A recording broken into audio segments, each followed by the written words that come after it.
very exciting topic today. Actually, while we wait one more minute, guys, anybody want to share what brought you into this session today? You. Thanks, Malcolm. Being honest. I got my heart emoji for you, brother.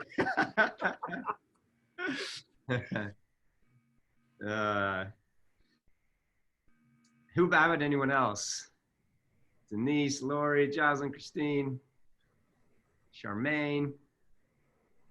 Oh, you've been highly recommended by Lorraine Fukumai. She told me to watch this webinar, and she said it was really, she thought you were excellent. So. Oh, wow, thanks. Yeah, Thank you. I appreciate it. It's, you know, I think about emotional intelligence nonstop, you know, and that's what I get so passionate about it, because it just surrounds us every single moment of every single day. And I truly wish, like, one of my big goals in life is to somehow be a part of a movement to get this into educational systems for kids, you know, and truly understand coping skills and what do I do? And, you know, I mean, children, you know, I can barely handle social media as a 41-year-old, let alone a child who's now seeing this image of the world, you know, the way it is portrayed in one way, and or the, you know, somebody's picking on me, and one thing that I did is now broadcast to an entire world. And man, it's crazy. Well, everyone, thanks. Let's go ahead and get started. And we may have a few people joining us as we go, but this is perfect.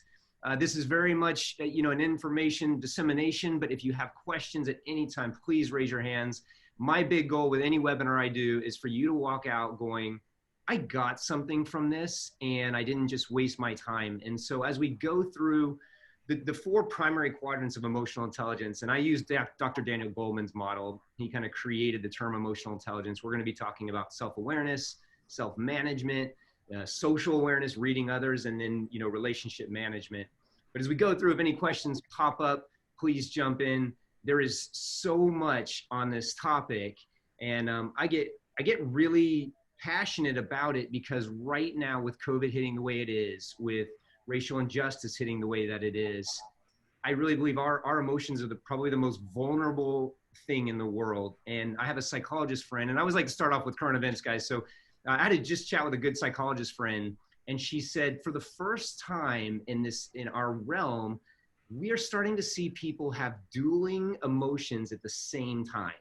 And this is her words. You know, she said, we haven't traditionally experienced that. You know, usually emotions run through cycles or patterns, but right now you can be feeling excited and total despair at the same moment, or, you know, fear and interest in what can be happening. And so without tools, without systems and ways to just be aware and manage and control our emotions, you know, we run a risk of crazy things happening. And I think I know most everybody on here, but my name is Corey Campbell. You know, I started Akamai Training Consulting about 5 years ago, but I've been doing emotional intelligence work for about the last 15. When I was a corporate trainer for Starwood Hotels, I used to do 4-day emotional intelligence training for the leadership teams for new openings in North America. And so we have 1 hour to hit kind of the highlights of this topic. I will tell you, this to me is it is an introduction session, but every single moment of life is a learning moment. And as you leave this, what I'd love for you to just start doing is just become this, nice, Lori. Sorry. I like that music. Musical interlude. Sorry. That's okay. You know, I always joke, I used to watch the Inspector Gadget cartoon series, and everything that pops out, you know, he's got that little magnifying glass and it pops out and it observes. And I like to think of life that way. Like the way a person responds in one situation may be entirely differently than how they respond to the same situation tomorrow. And as humans, right, this was ingrained in us through our origins, we like to build patterns around people and patterns around ourselves. And we like to be able to assess and make judgments on how people should respond, or based on past practice. The reality is, in particular today, we can't necessarily do that. And even for ourselves. And sometimes our emotions take over and they change the way that we think, and they change the way that we act. And when we can slow that process down and we can realize that most of who we are is a pattern, right, that we have created from birth that we have learned. And I'll kick off with one of the most common patterns I see in Hawaii, right? In my work with different clients. And there's a pattern of saying, you know, I'm nice. I'm a nice person, which means in any situation, I am going to try to be nice with this person. But the challenge that we have is, right, if you are always nice, you may get run over. And so a lot of times people say, hey, you know, if you are being very nice, being very sweet, that's high emotional intelligence. And that's not necessarily the case, right? Sometimes you have to step out of that state without losing control of who you are, but just to say, hey, this is not okay. And that's ultimately high emotional intelligence. But there's so much operating at all times, guys. I want to boil this back to the very beginning of life. And for the next, what do we got, 50 minutes, I want you to return to that childlike state. And I want you to think about this. When you were a child and you met somebody else, did you have preconceived notions of who they are? Did you walk up going, I'm not going to like this person? Or I don't really like what they wore. I don't like those shoes they wore, right? I like to believe that's not the case, right? When you watch two kids meet, it's beautiful. I mean, they walk up to each other and they go, hey, I'm Corey. Hi, I'm Charmaine. I want to hang out. So what that means is somewhere along the lines in life, we start to learn judgment and we start to learn bias. And these are all driven by emotional reactions that we have to things. And we'll get deep into it, but I'd like to start off every emotional intelligence kind of training talking about the brain science behind why our emotions are able to shift our thinking so much. And you may all be familiar with this. At the top of your spinal cord, you have a system in your brain called the limbic system. That is where your brain attaches attaches emotion to what has occurred. So if Jocelyn right now, you know, pulls off from her mute and goes, this, you know, Corey, this is terrible. I don't like this. The first response, right, through this 5 senses, I pick something up, sends a stimulus up my spinal cord. Then my brain goes, that was rude, that was unfair. And then I have a moment where I can respond. And if I respond in that moment, it will be off pure emotion. Now, after that, it slowly proceeds to your frontal lobe. And that is where your brain attaches ration and logic to what has occurred. So that means whenever I receive a stimulus, a person driving next to me cuts me off. If I'm to respond right away, I'm responding off 100% emotion, and this is where life is dangerous, right? I routinely will say, and I believe emotions are humans' greatest evolutionary tool, right? They teach us things, but emotions are a terrible teacher, right? Because we don't realize until later, ooh, that emotion that I was experiencing that moment, maybe that didn't allow me to have the right reaction that I wanted. And every single thing that happens to us, the first step is an event occurs, and then it goes through an interpretation in our brains, right? If I looked at each of you and I said, hey, you know, you guys look really good today, right? Your interpretation of even the word good will go through a filtering system. And based on if you, wow, man, good, is that all? Is all I look is good, right? Whereas somebody else might go, good, you know, okay, that's great. Your interpretation of an event leads to your reaction. Maybe you smile, maybe you do this face, which then fills me with certain you know, understandings of you and leads into our reactions for both of us. So what we are trying to measure throughout everything with emotional intelligence is how are our interpretations of things that occur shifting our environment, right? And how many of you have kids? If you don't mind just raising your hand if you have kids. Has your child ever done something that you don't understand? And how you respond in that moment, right, ultimately can lead to whether that child listens to you or not. And, you know, I always point out parenting, and I'm not a parent yet. I hope to be one day. But this is very interesting, right? When we lose control of our emotions, or when we respond directly off of emotion before we let our brain get to rational thought, we potentially can say something we don't mean. And I hear this a lot from parents, right? I'm not going to see you laughing. My kid does something, I get very upset, and I go, you know what? You are so stupid. And this is the scary part of life, guys. And this is with our significant others. This is with our kids. This is with our friends. It's very easy in your brain to later on go, I'm sorry, I didn't mean that. But if you've ever been on the other end of receiving somebody to say something like that to you, there's a tendency to believe it and go, no, you meant that. And now you're coming back and apologizing because you wish you hadn't said it, but you meant it. But here's the reality, guys. This is an epiphany about emotional intelligence. if we respond off emotion, what we say in that moment is probably not what we really mean. We haven't even processed with rational thought, yet the breakdown occurs, and oftentimes the breakdown is really, really hard to get back.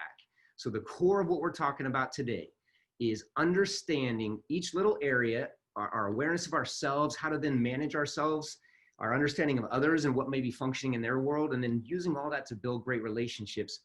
And the hardest part is we can't make general assumptions about anybody. So we're just reading everything as we go. All right, everyone, just so you know, I am going to show a few slides as we go, but I've been on a lot of webinars where once the PowerPoint goes up, we kind of lose connection with each other. So I'm actually going to use a little bit less slides, and I'll throw them up, and I'll actually send you a slide deck after this is all over. But I want to be able to stare at your faces and look you in the eye, and I want you to be able to see each other as well. And so as we dive into this, I want you to imagine this. You are, for this next little bit, you're at the emotional intelligence doctor's office. And if you go to a real doctor, right, and you have a problem, let's say your elbow hurts, the doctor asks you a series of questions. Hey, how does this feel? If you do this, does this hurt? And as you answer a series of questions, the doctor says, here's what I think. I think you should probably, not do this or not do this. He gives you recommendations. And the hardest thing to do sometimes is actually to do those recommendations, right? Has anyone ever gone back to the doctor and then lied to the doctor? And I notice this a lot with nutrition, right? The doctor says, hey, you should eat more greens. Why don't you eat, greens like twice a day? And then you go back in like 3 months and the doctor says, how's it going with the greens? And you go, I'm eating them twice a day. And in your head, you're like, I'm not really eating them twice a day, but this feels better to say. So with emotional intelligence, it's the same. It is scarily so easy to lie to ourselves about the things that we may not necessarily be good at and the things that we could do better. And I like to believe this way. If you were trying to change your nutrition, right, what the doctor says you need to eat may be the one thing that you say, no, I hate eating that. That's the one thing I don't want to do. And that's why you need it the most. So as we go through emotional intelligence, there are little things for each area. We're going to look at questions to do a quick diagnosis of yourself. And then we're going to look at ways to get better at that. Now, this is an introduction class, right? So this is basically just introducing the information. The real work comes when you dive into it and when you pay attention and when you go back. And at the end of the day, you say, man, I responded poorly in this situation. Or maybe I didn't respond, but man, I felt my emotions boil up and gosh, I didn't have a way to calm down. That assessment at the end of the day is where we learn. And I also like to set this up at the beginning. Sometimes what I talk about in emotional intelligence, sometimes it makes people feel bad. Sometimes I've had people at the end go, I've got to go apologize to my wife or my husband or my kids or all these things. And so I just set this up at the beginning. If you have one of those moments during this session where you're like, oh yeah, I've done that, or that's happened to me, who cares? Not the end of the world, right? We should be able to forgive ourselves. One of the most important things I've ever learned in life is you should fail every day, numerous times. And it's only a failure if you don't learn from it, right? So at the end of the day, we go back and we look at it. And what I like to do now, I learned this, I went through this process called the Hoffman process. It was like 7 days focused on yourself and breaking patterns. And one of the guys in the class said this: when I make a mistake, I just go, that was an unskillful moment. I'm already forgiven. And I loved it. So I want you guys, I know can't even see everybody, and I know you're sitting there listening, but I want you to just try this out. Think of the last mistake you made, however tiny it was. Maybe you spilled something. Maybe you did say something wrong. And I want you just to say this out loud. That was an unskillful moment. I'm already forgiven. Just try this out. I can see your lips. I can't hear you. All right. I like it. See, now I got everyone saying it. Excellent, guys. How amazing does that feel? And this is the reality of life, right? If we dedicate ourselves to paying attention to it and then saying, you know what? I've made a mistake. I forgive myself for that mistake. What steps do I now need to take to deal with that mistake, right? And I really believe this, with everything, right? If we respond off emotion in that moment, it may not be the right response. And ideally what we're working towards is a system where we have less of those moments where like, oh, I shouldn't have said this. But if you have, right, I think most people, if you explain it the right way and you go back and say, I'm so sorry about this, most people will give you a little bit of a leniency on that and kind of let you get away with a little bit of that. But as we go through this, we are going to improve in every single area to where this system that goes from boom all the way to frontal lobe, We're not going to change the speed at which you process. We're going to change the system of an understanding how to let myself get to here before I respond, right? And I'll give you an example of what I mean by that. And this is a very harsh example, but Viktor Frankl wrote one of the books that touched me the most in my life. It's called Man's Search for Meaning. Really grueling tale of surviving the Holocaust. He was a Jew, he got put in. And in the book, he talks about Nazi soldiers would literally come up to the Jewish people and take their gun and pop them into their chest or even into their forehead. And what they were hoping for was a response that could justify them killing this person. And so Viktor Frankl writes, in between situation and response, or stimulus and response, there is a space. And in that space is my power to choose my response. And in that choice lies my freedom. And it's so powerful. And what he said is, if somebody were to hit me in my chest, in that moment, I have to be able to say, I have a choice, and I'm going to choose to not get upset about this. That's crazy, right?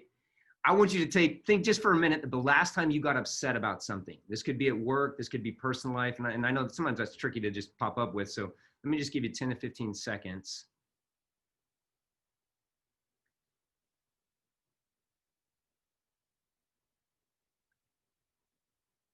And how many of you can think of something where you say, this person or this event made me upset? Can anybody hear that language in your head? Okay, is that a true statement? The reality is that's not a true statement, and here's why. No one can make you upset except you, right? In the old days of actually being around people, I used to always use this example. If somebody came up to me and spit on me, right? My instant reaction is to go, oh, I want to puff up. And that's literally, that's what my body does. I really think I'm pretty highly, like, I'm wired very tight. So my body responds quickly. And I'll give you actually a better example than the spit. I remember, this is like, I don't know, maybe 6 months, maybe more like 8 months now. I walked into this bar with my girlfriend, Charisse. And as I walked in, I looked over and this guy kind of gave me this look with like his shoulders puffed up. And I will never forget this. I remember feeling my body turn and puff up. And I was like, and then I've gotten better at being aware of it, right? I'm like, why am I doing this? I'm not here to fight or do anything, right? But my body has that same response. But here's the power. I have the power of choice in that moment. And I can go, I'm going to choose not to get upset over this. And I really believe this. There is not a single moment in life where when you get angry and you lose control of your emotions, that it benefits you, right? There's not a single moment. However, you know, as we get deep in emotional intelligence, there's a concept called calculated anger, which I do think parents need with children at times. Sometimes I need to raise my voice maybe to my child to show this person that's very serious, but I should even be in that moment, I should be able to almost laugh in my head and say, I have got to do this for them to get this. The moment I lose control, I hand my power away to everybody. And that's what we're here to control. I call it mental fitness. Mental fitness is day after day of paying attention, of working, of giving ourselves different things that we can do to impact who we are and how we approach others and how ultimately we change relationships. You know, at the end of this, I'll tell you guys a little bit about a 5-week intensive emotional intelligence program I'm offering in October. The last time I did this, there was 12 people in the class, and at some state, probably, I think almost every one of them came up to me and said, you know, I've lost relationships because of either something that person has done or something that I have done. And this is part of the work we do in that class. Is it a relationship that was important to you and do you want to go back to it? And over the course of 5 weeks, I've seen people recreate a relationship in their life that was really critical and very, very important to them. And it's all because they chose to suspend certain judgments and actually reassess and reanalyze. And sometimes walking back in and taking ownership of, hey, I'm sorry this happened, is the beginning of the shift for everything. So, all right, guys, I want to give you a quick just definition of emotional intelligence. And I'm going to share a slide here because it's a wordy one, but it's a really great one that explains a lot. And this comes from the book, The EQ Edge. Emotional intelligence is a set of emotional and social skills that influence the way we perceive and express ourselves. So quick little bit on this. what we see around us, right? What we'll call our perception is not really real, right? It's filtered through our interpretation of events and things that we see. Maybe somebody comes up and maybe today they're a little less polite than they were yesterday. And maybe in our brains we go, they're upset at me about something. And let me stop sharing really quick, guys, here, because this is really big, right? We make assumptions and judgments about others that they're responding to us. Have you ever heard this though? The majority of time, something that someone else does has absolutely nothing to do with you. And it has everything to do with what's going on there in their world. But it's so easy to trick ourselves and think the opposite. You know, quick example of that, right? So how we use this to influence what we perceive and use. Has anybody ever been cut off driving and gotten upset? May I have that? Okay. So probably what that means in some way is you have then perceived their other action. Way to flip that. Have you ever cut somebody off while driving? Right. We all have, right? Why? Probably you were late. You needed to get somewhere. You cutting them off had absolutely nothing to do with that person, right? This was all in your world. Yet when you just flip it around, we can get so easily upset about that moment. And I use that example. I'll never forget this. When I worked at the Royal Hawaiian, I worked with another manager. I came in at the swing shift at 3 p.m. She was still kind of like walking around and she had some tension. And I said, her name was Monica. I said, Monica, are you okay? And she goes, man, this guy cut me off this morning. I had my kids in the back, almost hit my car. And I remember I looked at my watch and I said, it's 3 p.m. You're still carrying this. And in that moment, guys, I mean, that's years ago, I realized the danger of our perception, right, is we will hold on to it. We want to believe it because it's what our brain told us to be true. Psychologists call it confirmation bias. Once we determine something, we will find information that helps us support what we believe.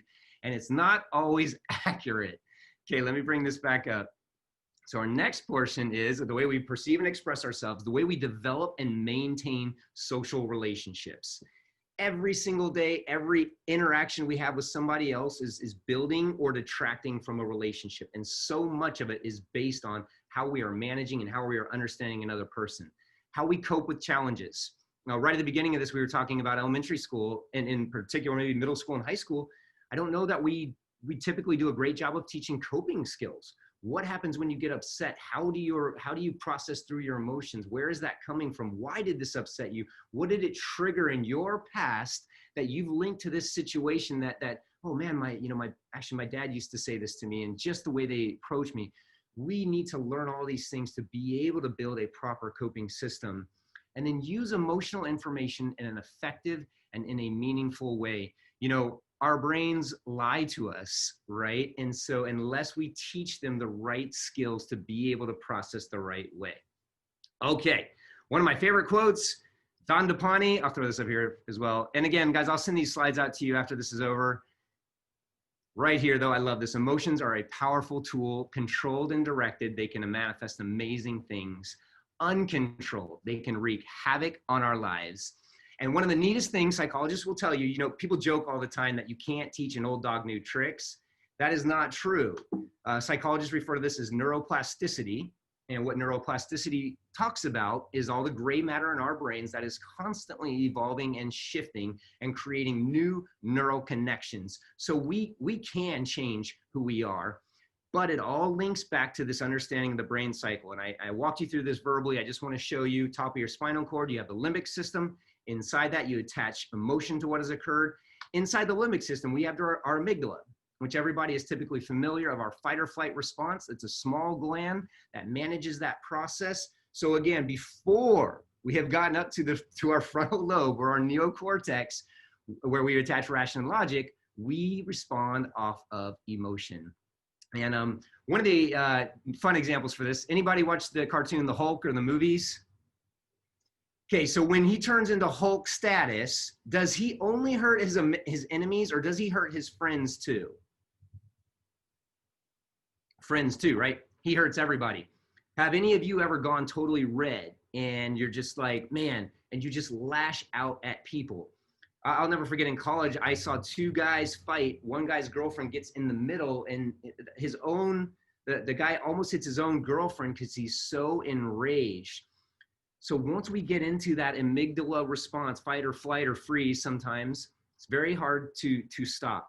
Now, a great question, right, that pops up is, why would we be wired this way, right? We're the greatest evolutionary being in the history of the world. And I think everybody's pretty familiar with this, right? We were wired to respond to survive threats back hunter-gatherer days, right? You think about it, if you're sitting in your cave and a tiger were to walk over, you know, if we were wired the other way to respond with ration and logic before emotion, that might look something like this. Oh, there's a tiger there, babe. That's really bad. I'm gonna, you know, give me a second. Let me process, think about this, and then I'm gonna get excited and do something about this, and we'd be done, right? So we were wired that tiger comes before you have thought, that's a tiger, this is scary. You go, I have my kids here. I'm stronger than I've ever been. I'm faster than I've ever been. And maybe I even lash out and attack the tiger, and I survive. I save my family because of that. Now, this is where it gets serious, right? That's a silly example, but this is where it gets serious. What does that tiger represent for you in your world today? And it represents someone saying something that you don't like. A boss going, why did you do that this way?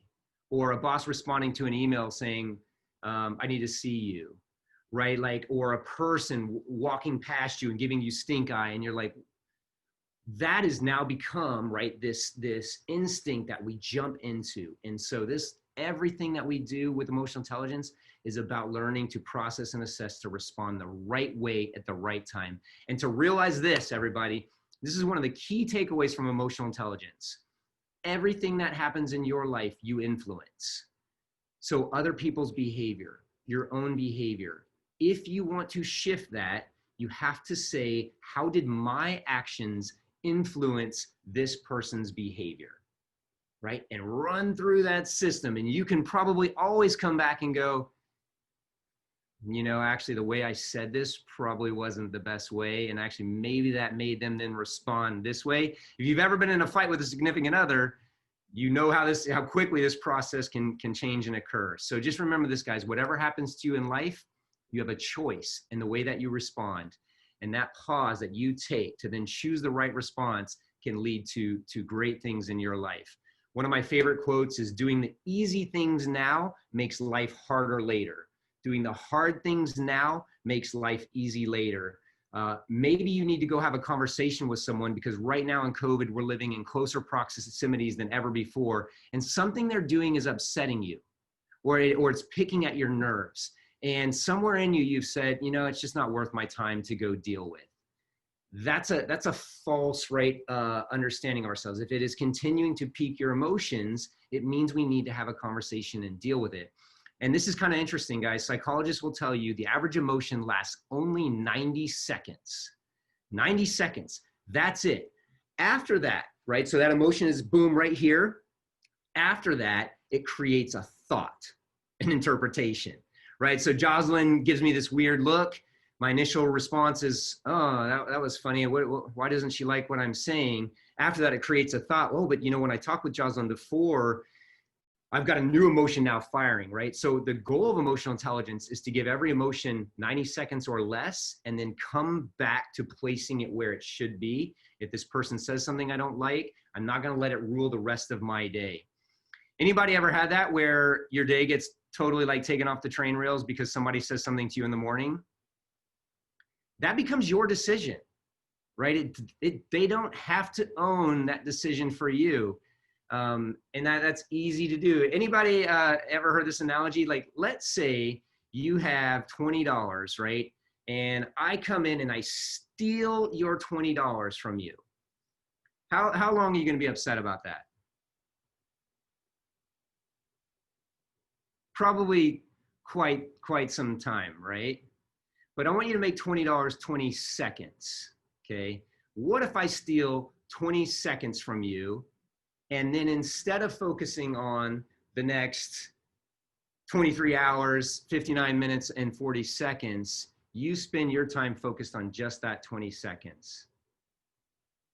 Is that benefiting you? Is that behooving you? So much of this, right, is shifting how we operate and how we process. All right, guys, I'm going to get into a little bit of slide work here, and we're just going to break down emotional intelligence, and we're going to go through now some questions you can ask yourself and some ways that you can get better in each of the 4 quadrant areas. And let me go ahead and bring these slides up for us. All right, so we are kicking off with self-awareness. I use this image here. I love this. When you think about this, right, is this good self-awareness? And what I'm actually going to get into is probably not, right? If you are a kitten, great self-awareness is saying, I know exactly who I am and the way that I respond and the way that I thrive, my strengths and my weaknesses. I know what triggers me. I know what calms me down. But it's very, very hard to get there. And one of the greatest movies, did anybody ever see, let me pull this back. Did anybody ever see the movie Inside Out from Disney? Okay, beautiful movie. If you happen to have children, I would love for you to go and watch this movie with your kids. I'll just pull this up so it'll give you a reminder if you have seen it. Inside this movie, we're inside a 13-year-old girl's head. She's got 5 emotions: sadness, joy, anger, disgust, and fear. And everything that processes, the way the movie shows it is she has a control panel. And one of those emotions can come and drive the rest of her body. Now, the neat thing, if you watch the behind the scenes on this movie, they say when they started off, they had 60 emotions that they were playing with. And then they decided, this is way too much. People are only going to be able to understand 5. But this is just to say, it's not just 5 emotions that can grab the controls of our body. We have so many emotions.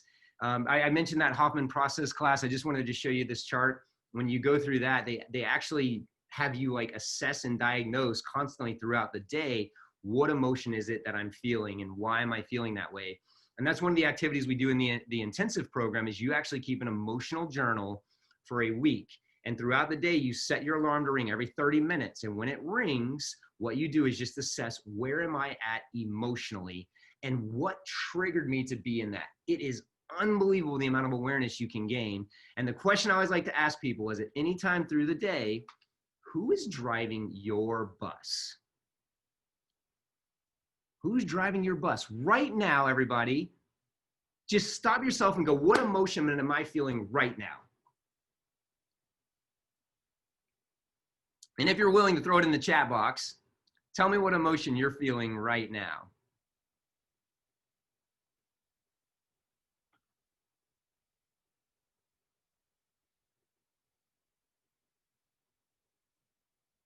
See if we get any. Or you can come off mute and just toss it out. Amused. Okay, great, Lori. Yeah.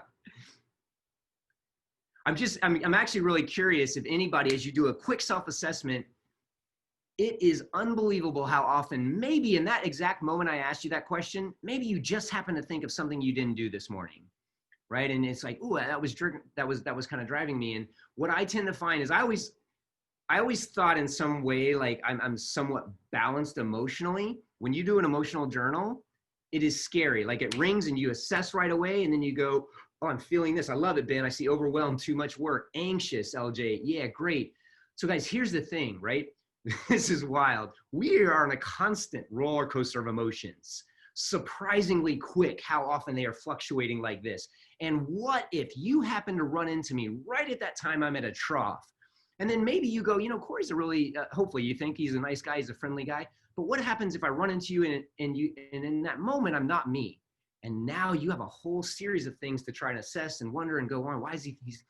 And so it all starts right with this self-awareness of understanding where I'm at emotionally and knowing how that impacts my behavior.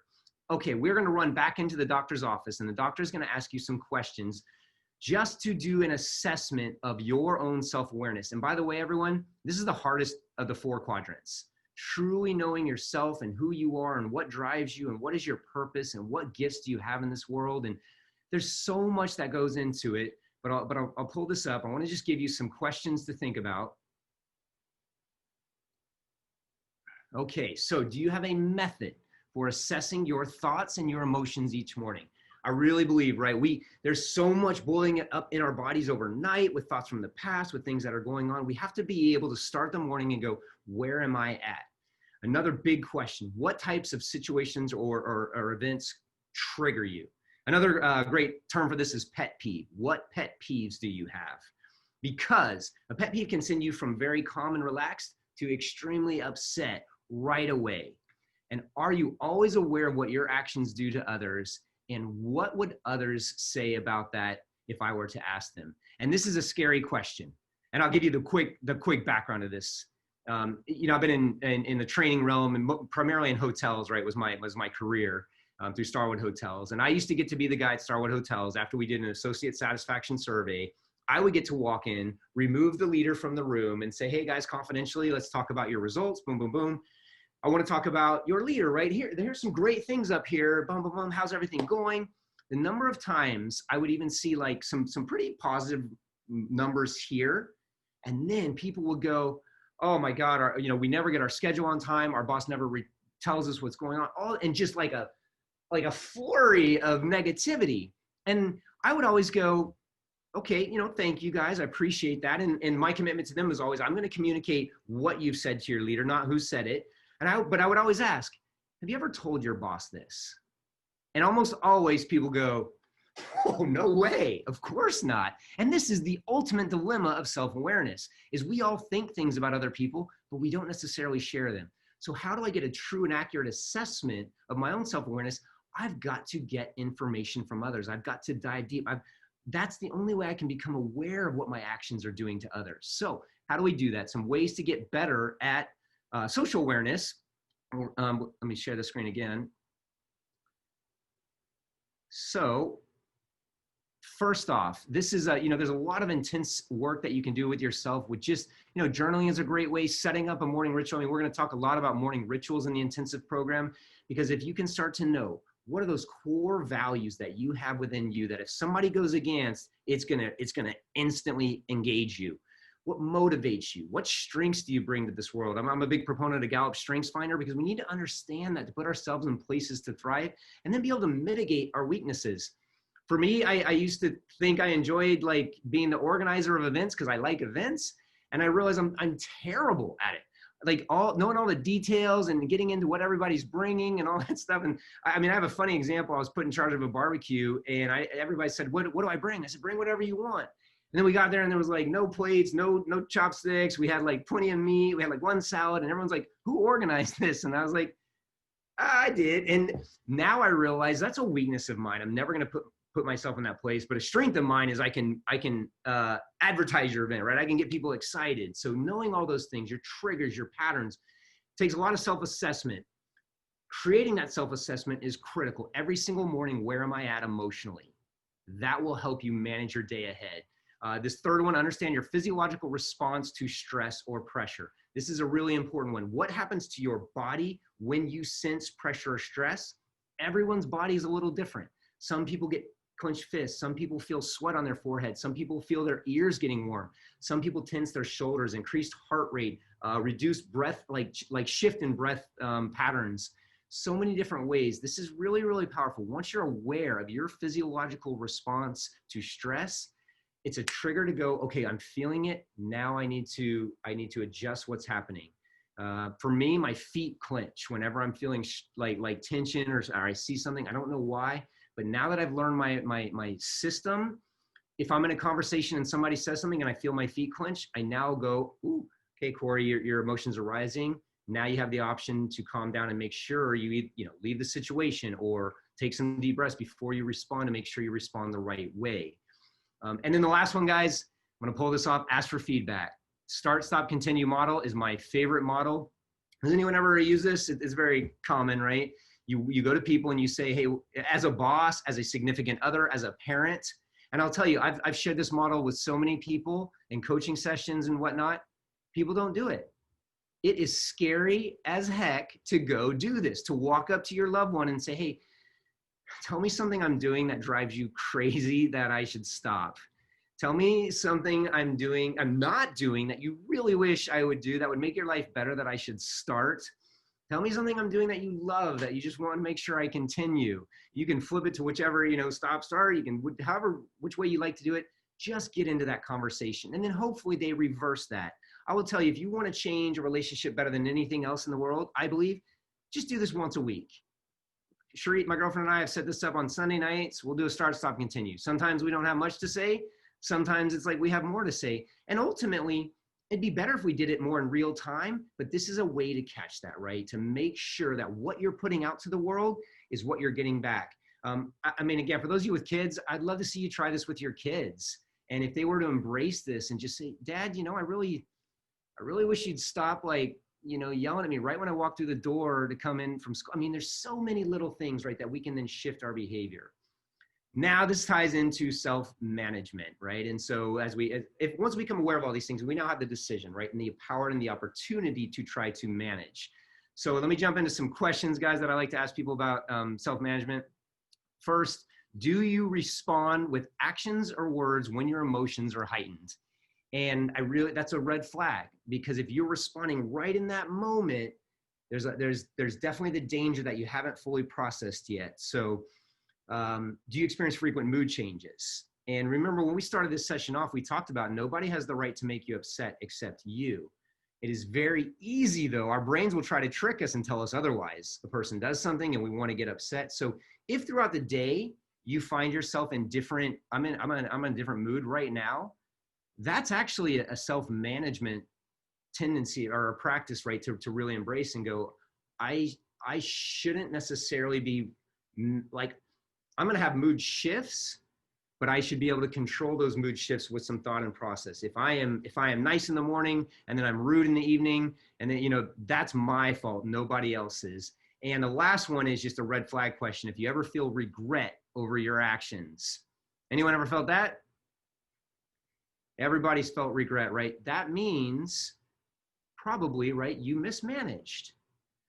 We should be able to live in a way that we don't regret our actions.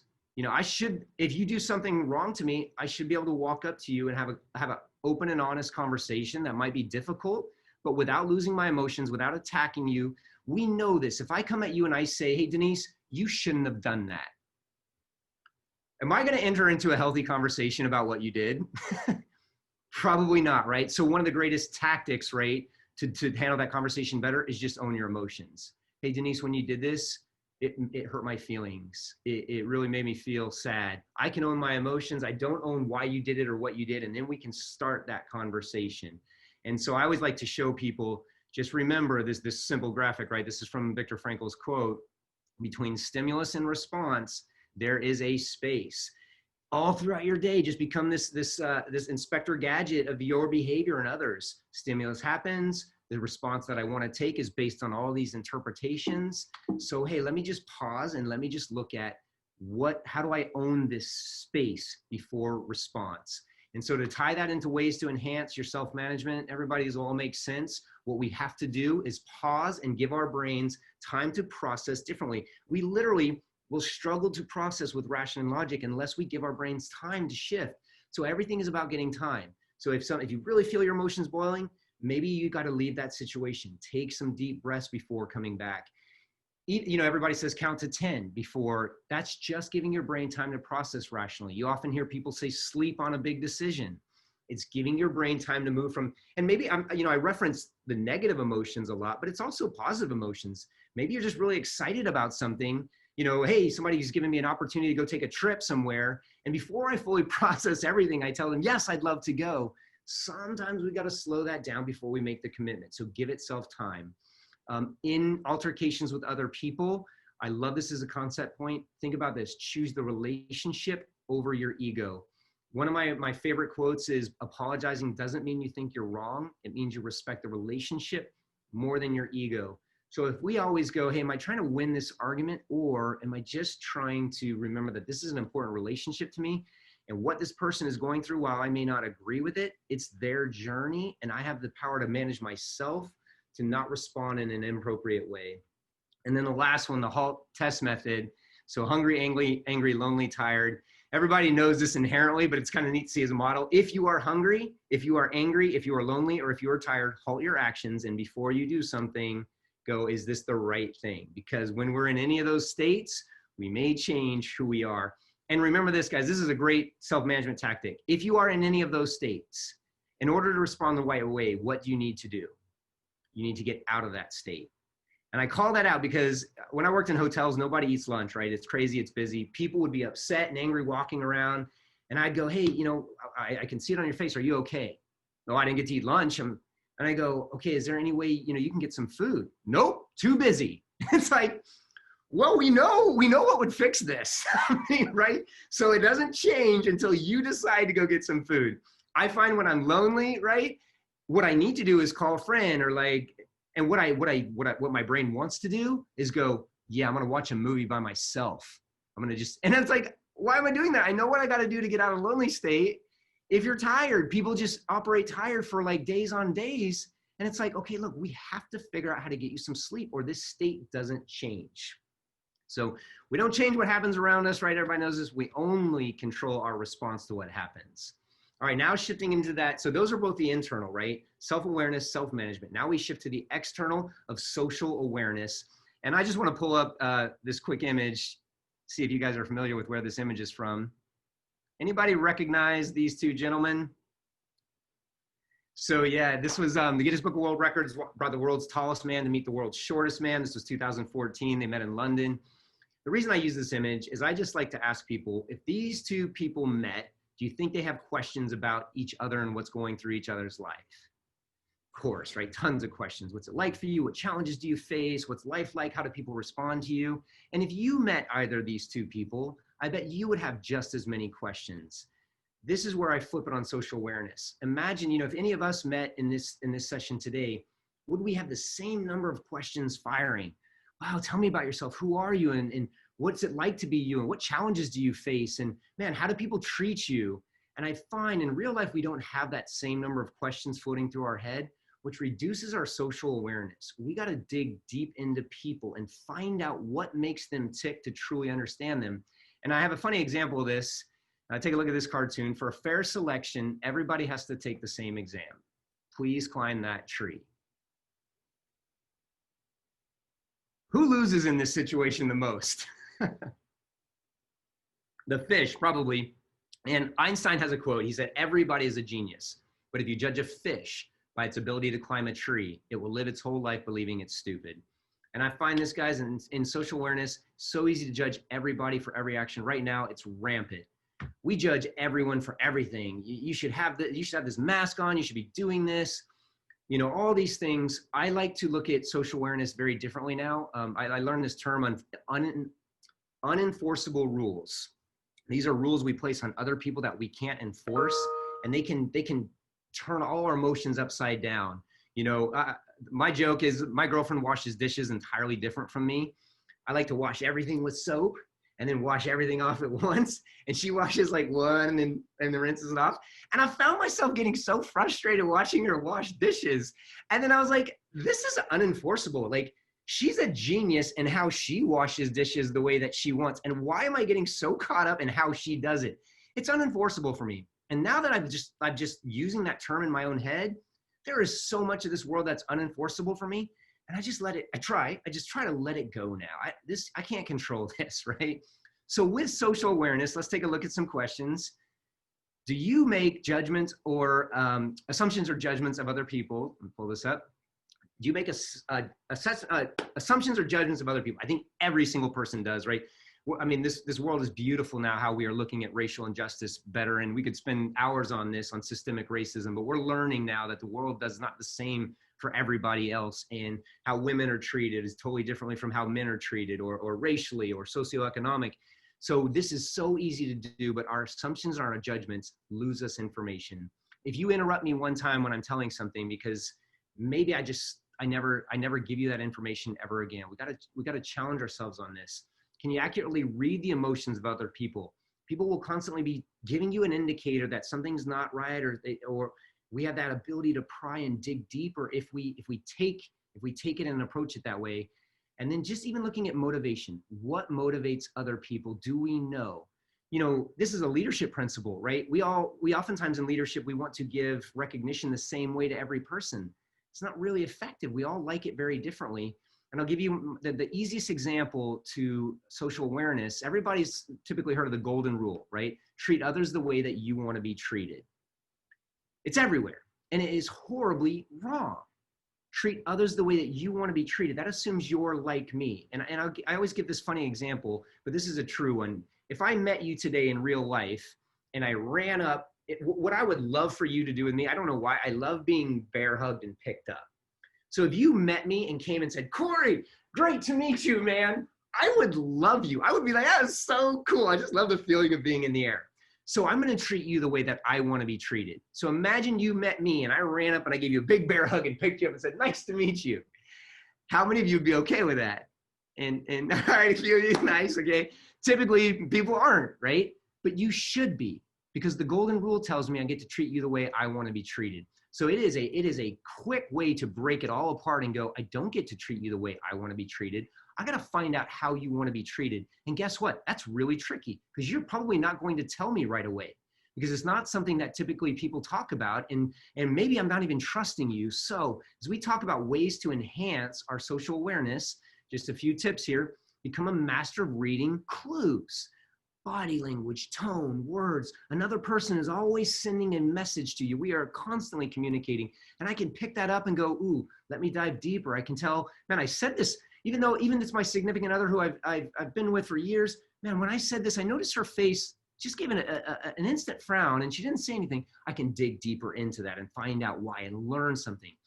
Seek the whole picture. The way that people respond to you in a moment is not who they are. What is actually happening with that person?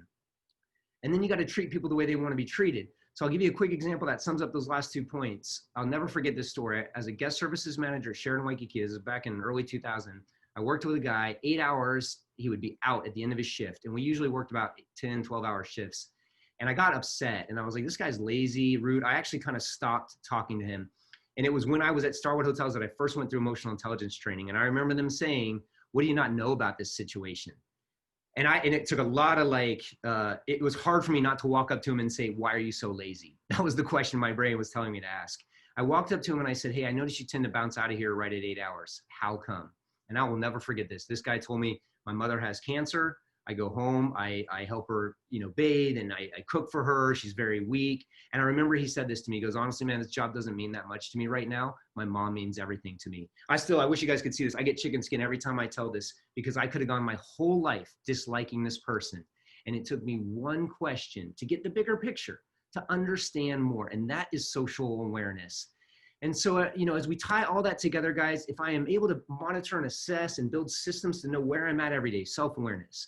If I'm then able to pause myself and take a moment and before I respond, choose the right response that protects the relationship over my ego, or just calm myself down so that I can make better decisions. And then if I read people and look at them as a human being and not as a surface judgment, and I go back to my childlike state and say, let me just pause and learn about this person. That all ties together into building great relationships. And that's our final quadrant.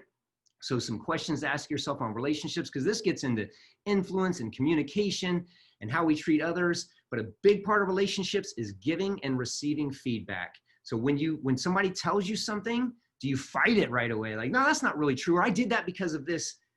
I will stop giving you feedback, right? Ultimately, whatever, feedback's a gift. If somebody says, hey, when you did this, it really upset other people, I should just be like, wow, okay, tell me more. Let me understand. And when I give feedback the right way, instead of making assumptions and judgments, just own it through my feelings.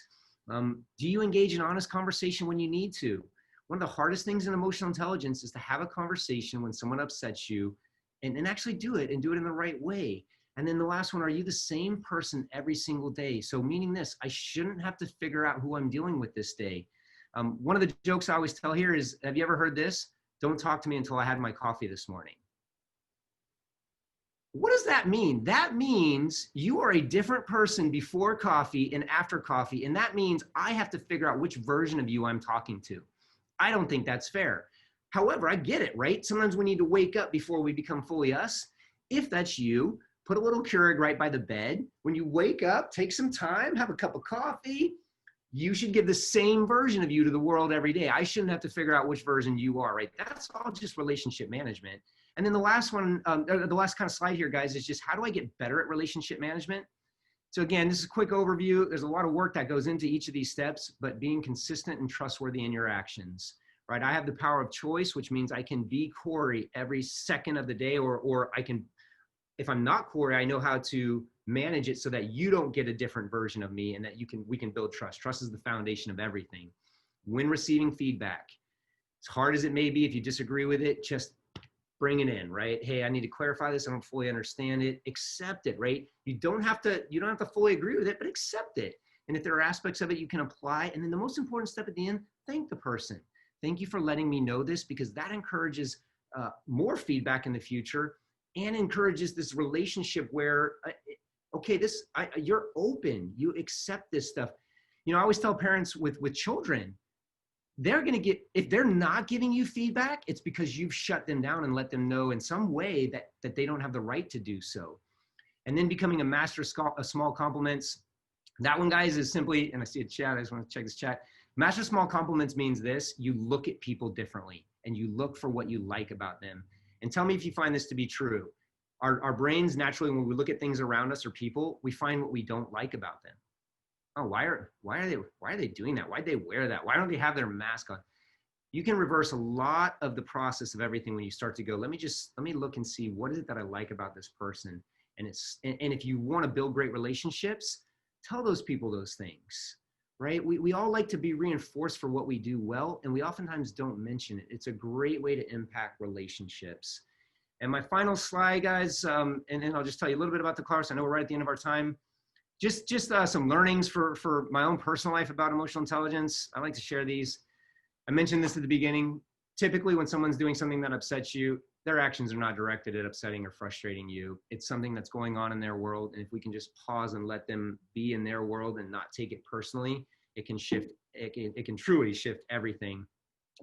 Frustration about what I'm feeling in the inside moment is typically not about what somebody else has done. It's about what's happening inside me, right? The example I always give for this, if I am running late to a meeting or something, back in the days when we had meetings and cars were around us, everything that everyone does around me is like upsetting to me. When I'm early, you can cut me off, you can do whatever you want, and I don't mind. So it's all about what's happening inside you, right? It's not about that person's actions. And just remember this: every person is going through something really, really difficult at any single moment. And we have the power through our emotional intelligence to manage that relationship a better way. And my final thought for this, guys, our ability to consciously remember, even in the heat of the moment, that our actions will ultimately lead to a positive or a negative one. I mentioned this earlier, is the single most important aspect of excelling with emotional intelligence. So everybody, I know that's a lot of information in 1 hour. I do just want to let you know, if you are interested in taking this further, I'm offering another version of my Excelling with Emotional Intelligence intensive program. It's 5 weeks. We're going to meet Wednesday starting October 4th till October 7th till November 4th. We'll meet Wednesdays from 1:30 to 4. There's a ton of work involved. It's a lot of introspective work. It's a lot of sharing. It's a lot of activities. There's homework in the middle. But if you want to take this moment and invest in yourself, the course cost is $575. It's about $1,200 worth of value. You'll get a coaching session. You're going to get constant interaction throughout the week. You're going to get a group of 14 people. I'm limiting the class to that. Just a community of people who are working to transform their lives. You know, from this last class, I had a couple of people come back and they go, man, I just see the world in a different light. It's like the world's a little bit brighter and nicer. And that was beautiful to me. And that's the goal, right? At every single second, if we monitor and assess ourselves, we have the power to shift our world around us. So with that said, everybody, I will open it up to questions. Thank you. I know if you got to drop off, we're at the end of our time, but I'll hang and chat if there's any questions. And just thank you for being on this and hopefully investing. I hope you took something away that you can invest with your emotional intelligence after this.